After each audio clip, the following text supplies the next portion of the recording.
Hey, Mark Rodriguez here, and you're watching Mark Stop Wrestling Aftershock Reviews, because yes, it's still real to me. And today we're mostly talking about WWE Evolution, which is the first ever, at least in the WWE side, the first ever all-female, all-women wrestling pay-per-view. And also I got a couple of news and things here and there about other wrestling guys, especially Crown Jewel, because John Cena and Daniel Bryan refused to wrestle at Crown Jewel due to behind-the-scenes political, how should I say, patriotic reasons. So I do applaud them, their bravery, standing up for their beliefs. That's pretty cool. But the question is, what would WWE do to replace them? I'll talk about that in a bit.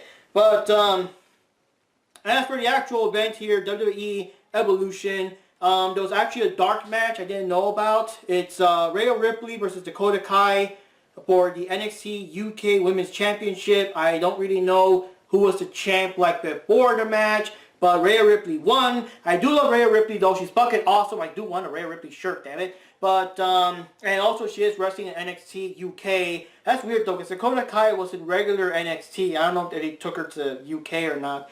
But, yeah, it's a dark match. Dark matches are matches that don't get, like, televised. They're just kind of pump up the crowd. But it's kind of weird that a title match was used as a dark match. That's kind of weird. That just shows how much they care about NXT UK, right? But, because they did have Evolution kickoff show, and I do understand the historical significance. A lot of it was a lot of, like, I guess moments in history here and there, and interviews with all different wrestlers and managers, all the females that worked throughout the history of WWF/WWE and stuff like that. And of course, showing all the promos, all the rivalries and stuff like that. So I kind of understand that, but I always like action. I always prefer to see that match. Rhea Ripley versus Dakota Kai, like, show me that match, damn it, show me that match. So, anyways, the first match we had was Trish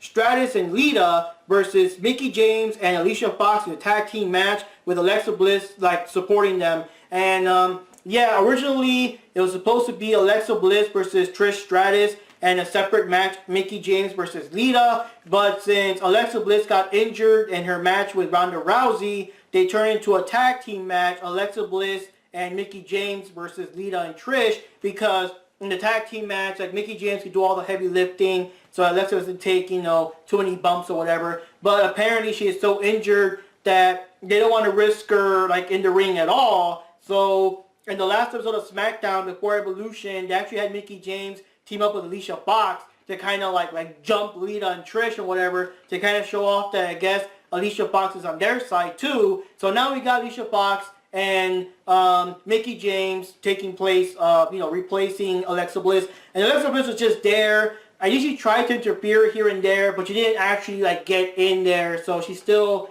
trying to heal up and everything. And, what can I say? Honestly speaking, the match was mostly to show off Trish Stratus and Lita, show off their moves, had the crowd chant, like, you still got it, and all that. And, yeah, they were pretty cool. And, of course, Mickie James had a rivalry with Trish Stratus back in the day, so they kind of, had to face off, they slapped each other around, stuff like that. Lita was still, like, it's been a while since she's been in the ring. Whenever she tried to climb the rope to do her Lita salt, her legs were kind of shaking. It was kind of nervous, like she could have, slipped or something. So it was kind of nerve-wracking every time she tried to do a high-risk move. And there was this very noticeable botch where, I forgot who it was. I think it was Lita or someone. I think it was Trish pinning Mickie James. And, like, Alicia Fox was supposed to kind of break the pin. It's supposed to be like, 1, 2, break the pin. They gotta, go away. But apparently Alicia Fox missed her timing, so it was very obvious. And they actually replayed this twice. So it's like this is the first time they actually replayed in slow motion, that it was very obvious that the referee was like 1, 2, 2.5, kind of holding it. Come, Alicia Fox, where are you? And everything. So that was like a very obvious botch. And also, whenever Trish did the Stratus faction on Mickie James, I could have sworn it kind of looked like Mickie James was kind of helping herself get lifted up there. So, But anyways, you expected, Trish and Lita still won. Trish did the Stratus faction, and Lita did the Lita salt. It was pretty cool to see, and everyone was happy. And surprisingly, though, this is not like a one-time thing, because you do know, like, The Undertaker, the Burst Destruction versus Degeneration X, that's kind of like a 1 or 2 time thing, and that's it. But surprisingly, in the next episode of Raw, Trish Stratus and Lita came back, and they were like in a big team with Natalya, Sasha, and Bayley, and they were going up against Mickie James and Alicia Fox, the Riot Squad, and again, Alexa Bliss was just kind of there. So I guess they're still going to be wrestling a bit here and there. Now, what I'm hoping that since it was supposed to be the big match of Trish versus Alexa Bliss that we never got to see, I hope that Trish and Lita kind of stick around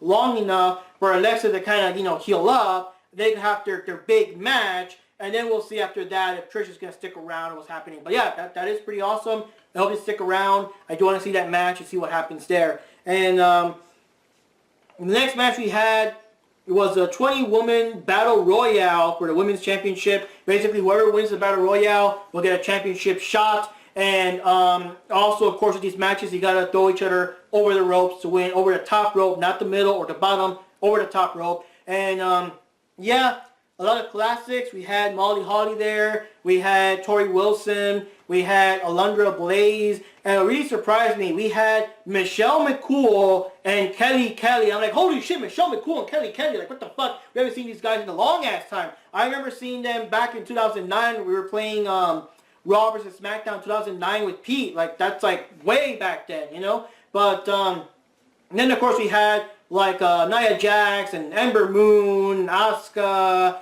Selena Vega, Lana, all of them. The Iconics were the last ones to show up, and of course Billie Kay and Peyton Royce, and they started talking trash on everyone and calling the classics like, making fun that they're old, turn your hearing aids way up and all that kind of like insulting trash talk, and they're saying they're going to make the match iconic.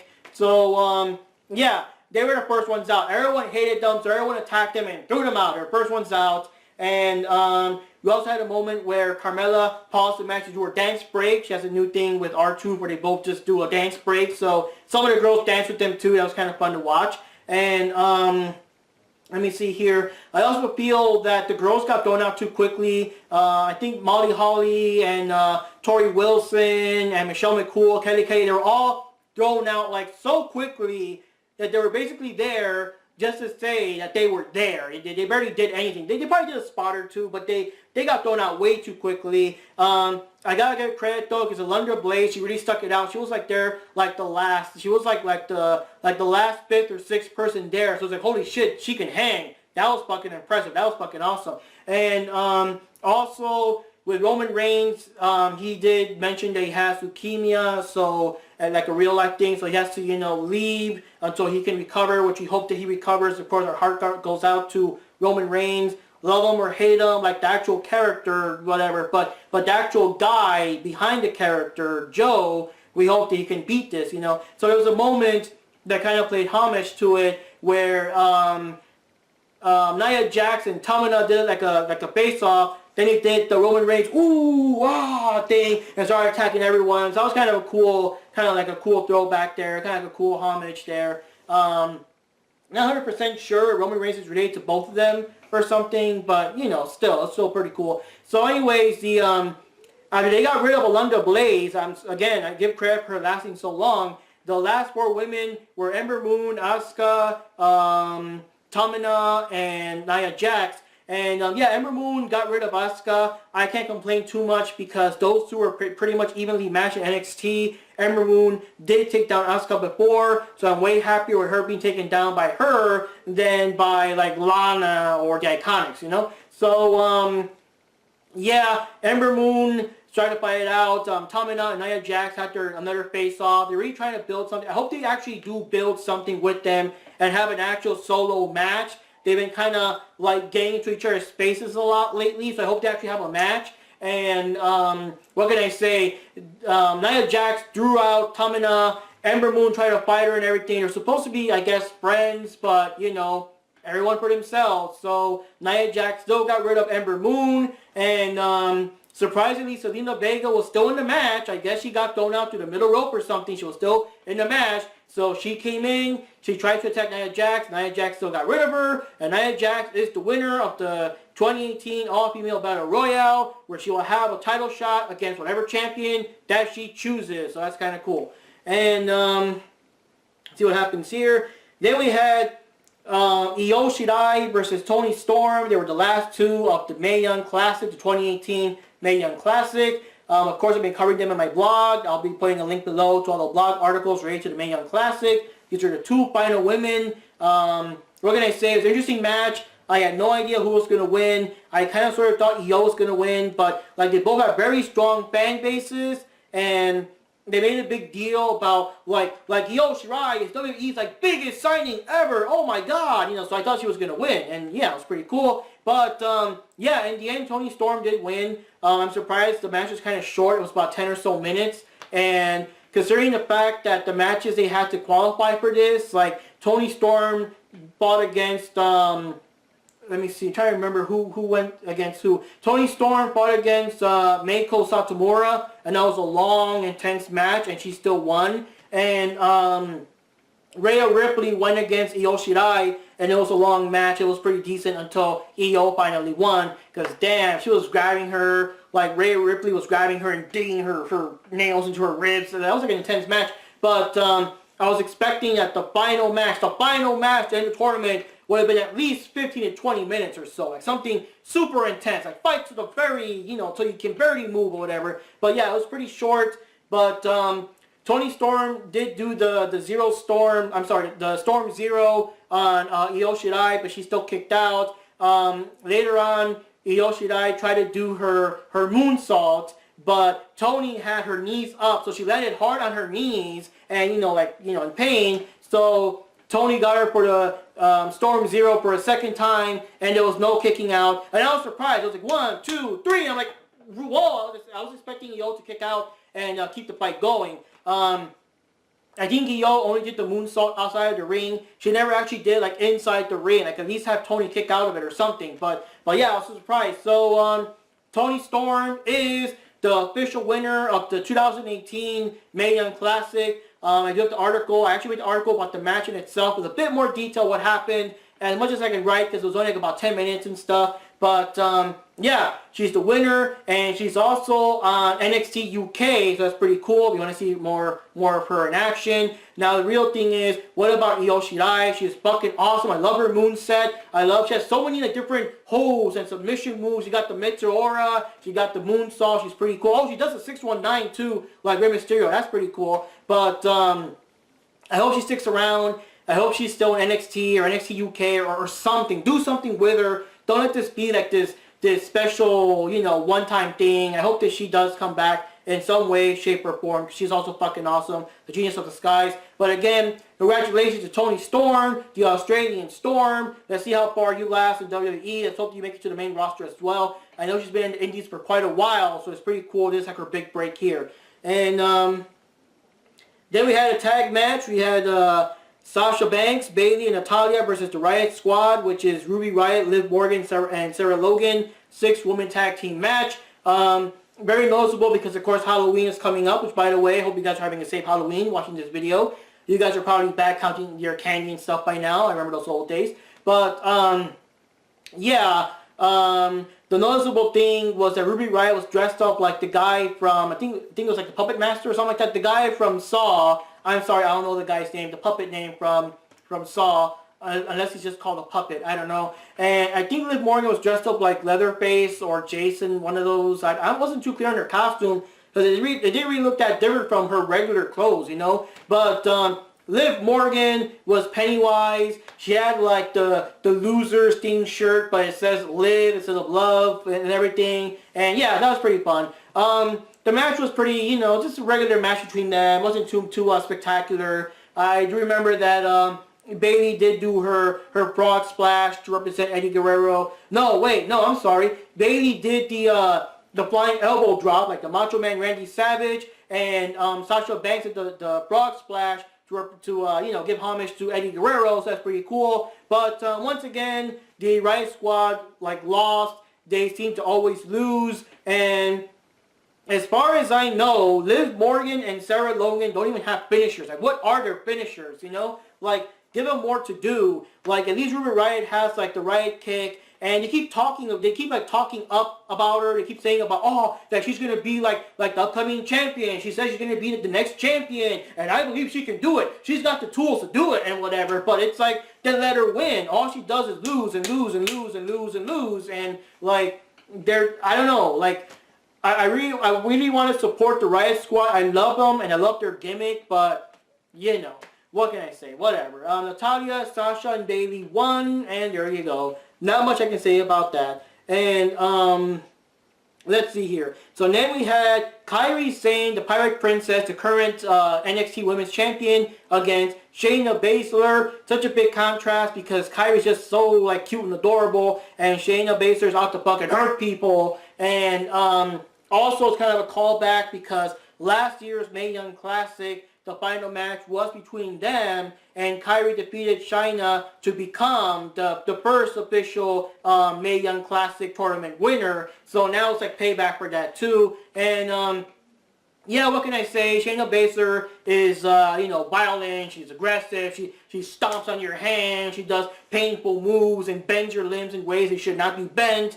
And Kairi's kind of cutesy, but whenever she gets pissed, she still throws down. She still has her insane elbow and stuff like that. The thing that was kind of weird or whatever is that Shayna had 2 other people from UFC watching in the stands, like her buddies, and Kairi really fucked it up when she picked up Shayna and dropped her on top of her buddies. So they got involved. One of them grabbed Kairi's hair so she couldn't move and everything, and Shayna would bring on the pain there. And near the end of the match, and of course this was like when the referee's not looking, because of course whenever the referee's not looking, it doesn't count, right? So whenever Kairi had Shayna in position so she could get up and do the insane elbow, the other girl grabbed her leg or whatever, tripped her up or something, and she fell. And Shayna got her in her submission move, and Kairi was just flat, like, knocked out.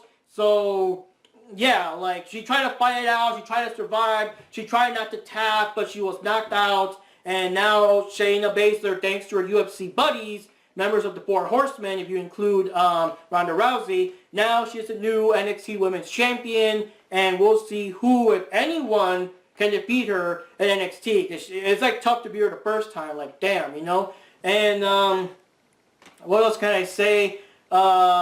With Kairi Sane, I'm surprised she lost. I was hoping she would still win and retain her title. It would be like a feel-good moment. I was really surprised that she lost. But one thing I do want to notice, I don't know if the rules have changed over the years, but I do notice that lately, whenever people like Shayna Baszler, Samoa Joe, and Asuka do like their submission moves and the person is just like knocked out, it's like automatic, like that's over, ring the bell, that person lost, like, end the match, whatever. And I don't know, like back in the day, I remember WWF that when people did like submission moves or like sleeper holds and stuff, they would always have the person knocked out, and they would have the referee do like the whole, the arm thing. And I assume that if they don't raise up the arm the 3rd time, that's it, that's all she wrote. But the 3rd time, they would always like still get their strength back and fight it out and stuff like that. But now it's like, the moment you're knocked out, bam, ring the bell, person lost, this person won. And I don't know if that only applies, there's like a difference between submission moves and sleeper holds,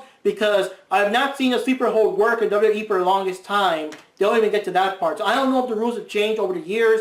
I don't know if that's how it is now, or if it's just different between a submission move and a sleeper hold. Like, you guys tell me. You guys may know more about it, but that is one thing I've noticed lately. The moment you're knocked out, that's it, match over. They don't even try to see if Kairi would still like survive or not. But there you go.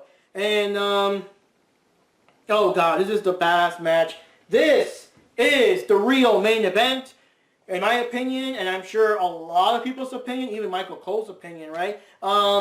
Becky Lynch, the SmackDown Women's Champion, she is the man, going against Charlotte Flair, last woman standing match for the title, which means that one of the people have to be so incapacitated they can't get up for a 10 count, and that's the only way this match is going to go, and it was pretty intense. So yeah, both girls like got into it as usual, because you kind of expect this by now. Charlotte kept attacking Becky Lynch's like knee, her leg or whatever, to get her leg messed up for whenever she would do the figure 4 leg lock later on. And Becky Lynch would also mess up Charlotte's arm, so whenever she does the disarmer, it'll like, mess her up too. And The thing about this, that this match with no disqualification, weapons were allowed. They got to see Becky beat the crap out of Charlotte with the kendo stick. The girls would throw tons of chairs into the ring and basically slam each other on top of the chairs. Like, I think Becky first slammed Charlotte on the chairs,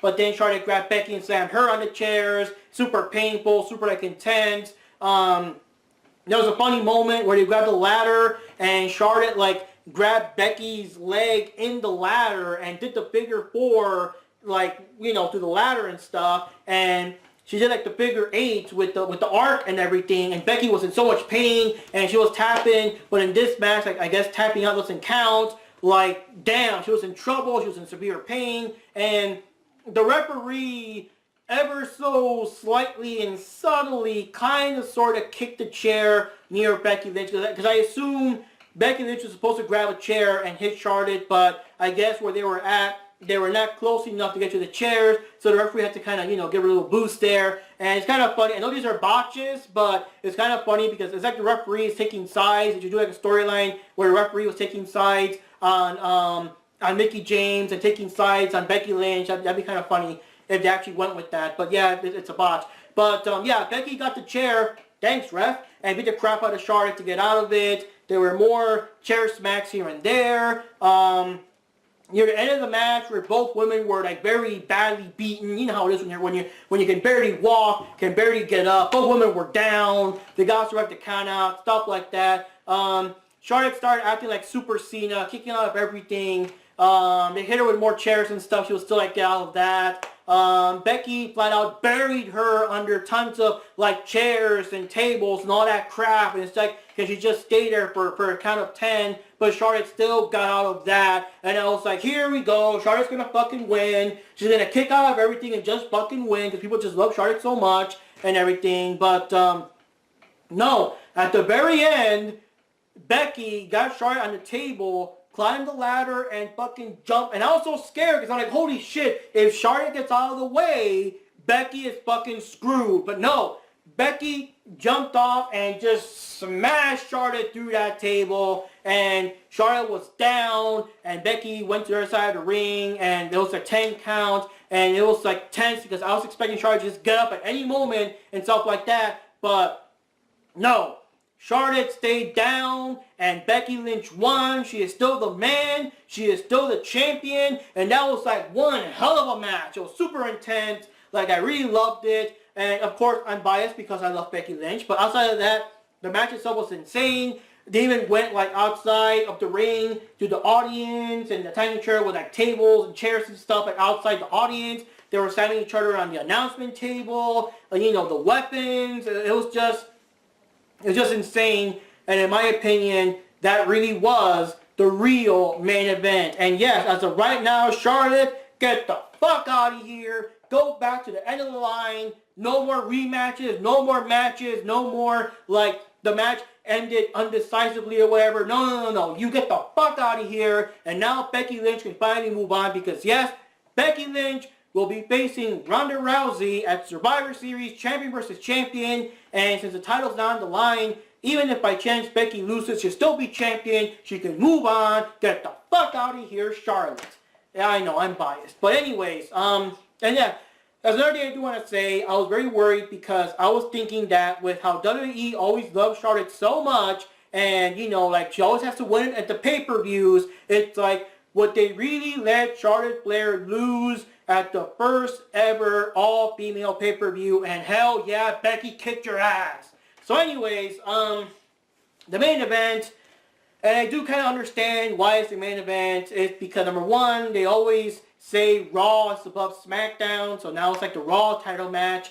And Ronda Rousey, of course, gets all the celebrity status and stuff. And Nikki Bella also has kind of like a celebrity status because she's been gone for a while. It's a big deal that she's back. And, you know, she's on Total Bella. She has her, you know, she's on Total Divas. And she has her own Total Bella stuff. And, you know, blah, the fuck, blah. And, yeah, so it's a title match. Rousey versus Nikki Bella. I do like the promos because Nikki Bella, literally speaking, the evolution, whatever, started basically because we were sick of divas and we were sick of the Bellas. So everything Nikki Bella said in the promo is basically against her. It's the opposite. All the stuff she's claiming for is the opposite. And when she said we're knocking down doors, I love like how Rousey said the only door you've been knocking down was a door to John Cena's bedroom, and from what I heard, he kicked you out. So like, you know, damn, you know, burn, you know, considering,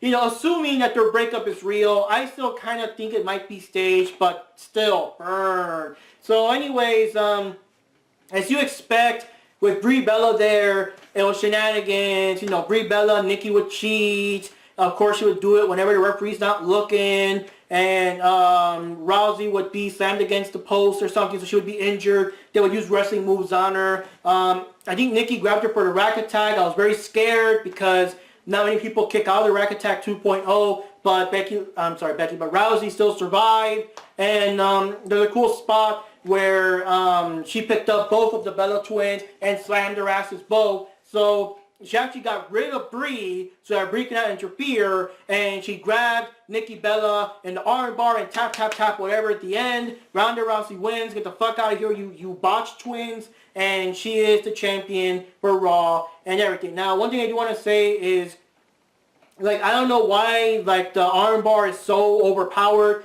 because any other move, like the bank statement, the disarmer, the figure four leg lock, the sharpshooter, all those moves, the people are still fighting it out. They're fighting it out. They're trying to resist. They're fighting it out until they finally either break the hold or tap out, you know, because they can't hold on much longer. But, like, the arm bar, they get you on it, and the moment, like, seconds, you're in there for mere seconds, and oh my god, you know. So it's like, I don't know.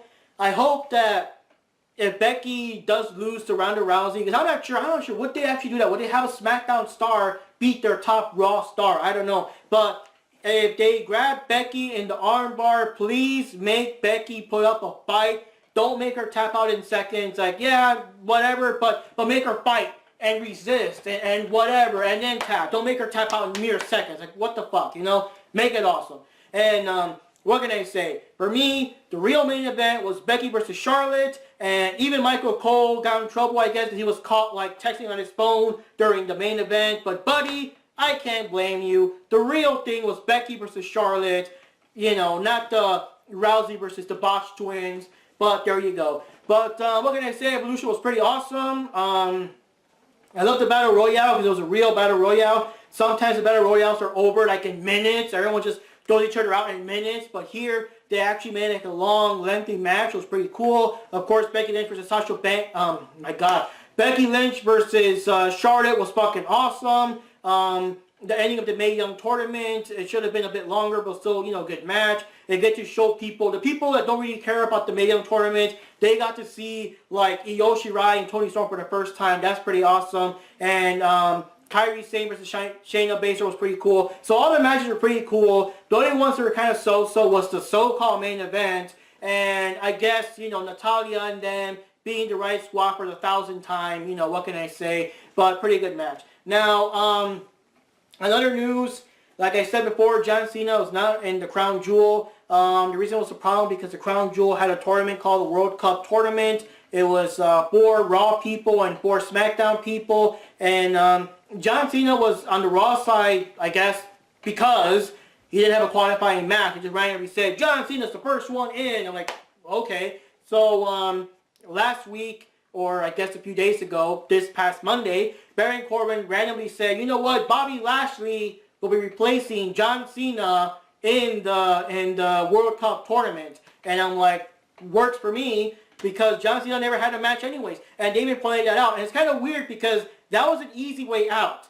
If John Cena actually had a match and qualified, I don't know what they would have done to get out of it. But since John Cena was just randomly announced because he's John Cena, that was a quick way out. So yeah, Bobby Lashley with his annoying buddy Lio Rush is going to be taking the place of John Cena in the World Cup tournament.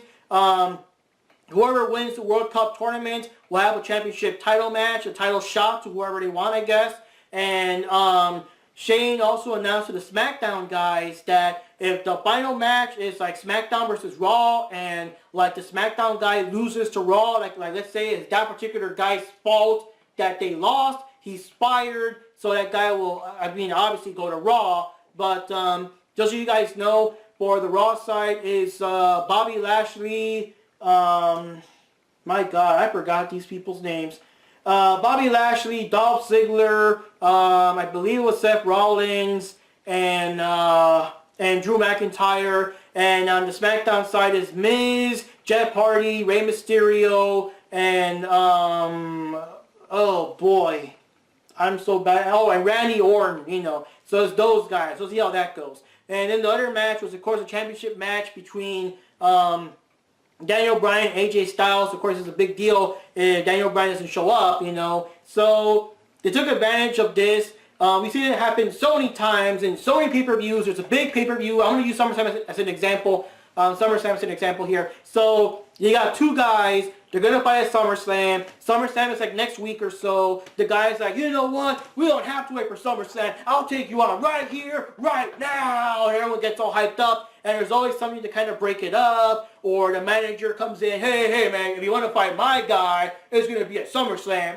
Or the guy himself is like, nah man, nah, it's on my terms. It's like, if you're going to take me down, it'll be at SummerSlam. Like, they always kind of do that, you know? They always kind of fight or some kind of excuse to still, even though these guys like really hate each other and can't wait to like, you know, bash each other's faces in, like, they'll still wait for the pay-per-view, right? But this time, he took advantage of the fact that Daniel Bryan won't be at Crown Jewel, and they actually had AJ Styles say the famous line, we don't have to wait, I can take you on right here, right now, and stuff. And Shane McMahon came out and said, you know what, let's do it, yeah, championship match, right now, SmackDown Live, let's do it. So I was like, holy shit, and that's fucking awesome. Like, for people that don't know about the internet and don't know about the behind-the-scenes stuff, that's fucking awesome. Title match, SmackDown Live, let's do it, let's do it. And yeah, it's a pretty good match. I had an article on SmackDown with more details on that match, but bottom line, AJ Styles did retain the title against Daniel Bryan, which makes me kind of curious of,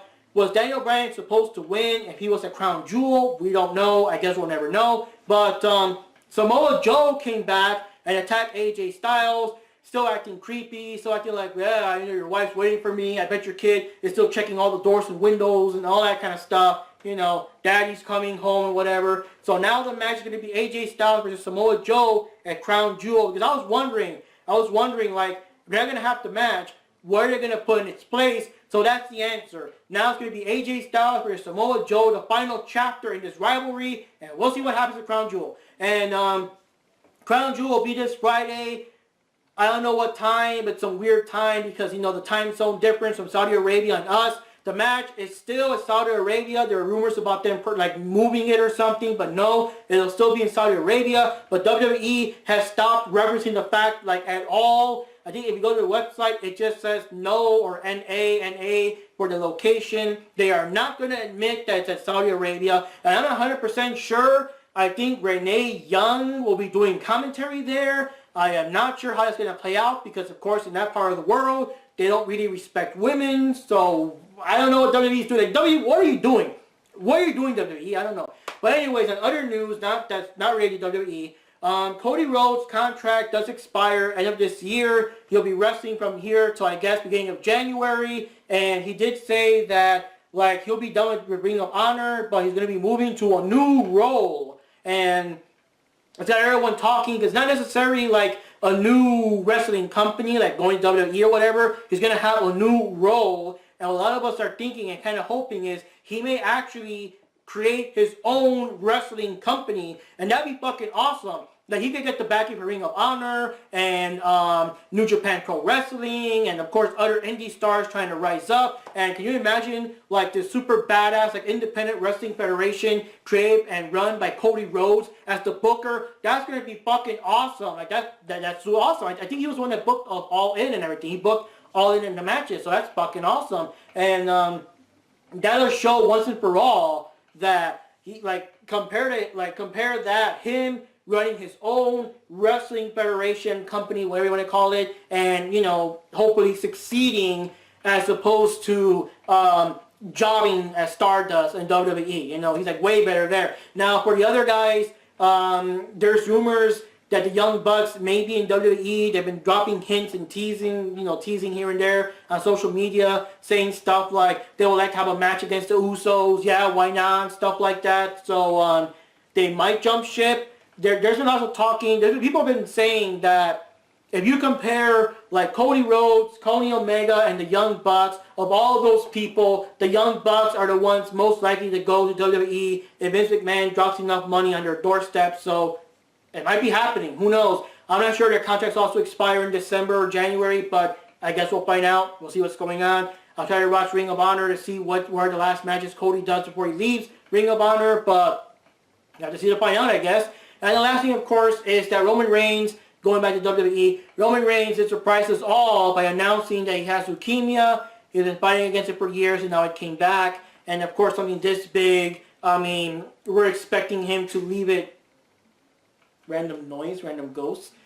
It better not be Bonnie Chicken Ballora over there. But anyways, Roman Reigns announced, he has leukemia, and something this big, I mean, he's going to be out of wrestling for at least a year or something, until he recovers. And of course, our heart goes out to you. I know a lot of people would boo him and all that stuff, but this is like the actual guy. I think I know his name is Joe. I think his last name is like Anoia or something like that. But my heart goes out to Joe. Love or hate Roman Reigns, because don't you lie to me, people. Don't be saying you all were booing him down like you were booing him before. But at least for now, show respect to the actual man, the actual guy portraying the character, and hope that he can recover. Of course, the most important thing for now is that he recovers for his own life and for the sake of his own family, not so much like how soon can he get back into the ring or whatever. No, the most important thing is if he can recover and beat cancer, because, But as a result of that, instead of the main event of Crown Jewel being Roman Reigns and Brock Lesnar and Braun Strowman, it's going to be just a one-on-one match of Braun Strowman versus Brock Lesnar, and we'll see how that goes. I was kind of surprised they didn't do like a random match between like 5 guys to decide who takes Roman Reigns' place, but I guess it would have been in poor taste to do that. And that's it. So anyways, guys, there's more stuff to talk about. I don't want to make this even longer. There is, of course, the Dean Ambrose heel turn, but we'll be discussing that more into Crown Jewel, because we'll see how that affects Crown Jewel. I'll have a segment talking about that in more detail, so this video isn't like 10 hours long or anything. But anyways, guys, Mark Rodriguez here, and we'll see you next time. Once again, this is Mark. Mark's Out Wrestling Aftershock Reviews. We're talking about all kinds of wrestling things, because yes, it's still real to me. And my heart goes out to Roman Reigns.